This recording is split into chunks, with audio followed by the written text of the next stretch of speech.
At ang suggestion ko lang, huwag na natin pahirapan ang taong bayan. Yung rally, baka may manggulo pa. Ang pakiusap ko lang, it will be a peaceful revolution about corruption. Ang mga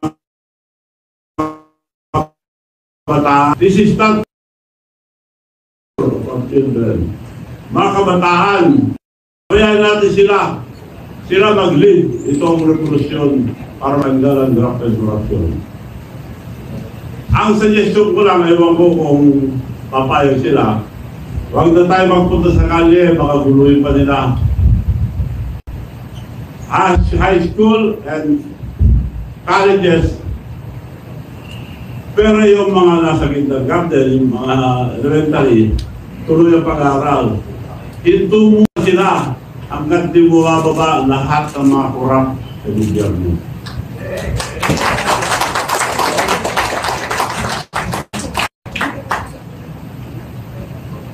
Ngayon, kung ayaw nila mag-resign, sila nagpapahirap sa mga estudyante.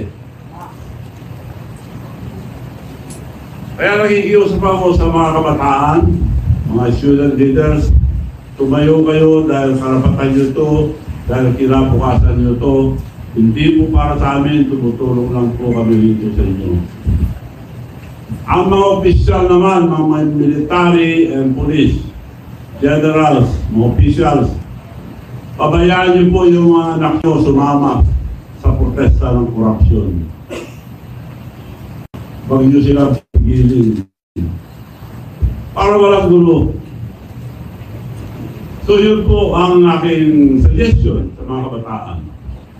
Huwag na lang sila pumasok muna, pagpakasyon muna sila. Kung hindi alis, ano'y nila at ano'y natin yung... Paalala ko lang, education is very important. Pero anong kinabukasan nila? 17 trillion ng utang ang Pilipinas, utang pa sila. Saan na pupunta? Sa korupsyon.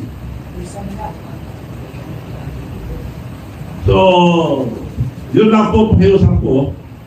Pabayaan natin ang mga kabataan, mga student leaders, sila mag-lead itong revolusyon ng korupsyon. Wag silang buwan, wag na suggestion ko lang, pwede rin kayo pumunta sa mga rally, pero baka may manggulo, baka mapama kayo. Ang suggestion ko, walang gulo. Wag na lang kayo pumasok. But, tumayo kayo, karapatan nyo, mag-protesta. Dahil sa ang gobyerno natin, wala lang mangyayari. Dahil walang isang salita ang presidente. Wala isang salita yan. Ba't tayo maniniwala? Siya nagsabi, nakakaya kayo. Dapat nakakaya tayo eh. Kasama yung sila Diskaya, sila ang contractor niya eh.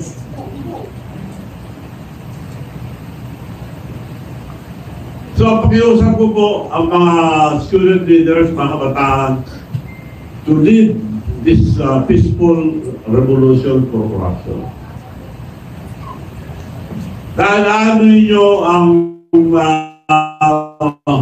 wala na tayong pag-asa sa buhay. This is your future. This is your future. Yung mga kabataan, hindi po sa amin. Tumutulong lang po kami pagpaliwanag dahil mukhang naliligaw tayo eh. Investigasyon sa Senado, walang nangyayari. Paikot-ikot lang tayo. So yun lang po. Maraming salamat and I'd like to entertain any questions.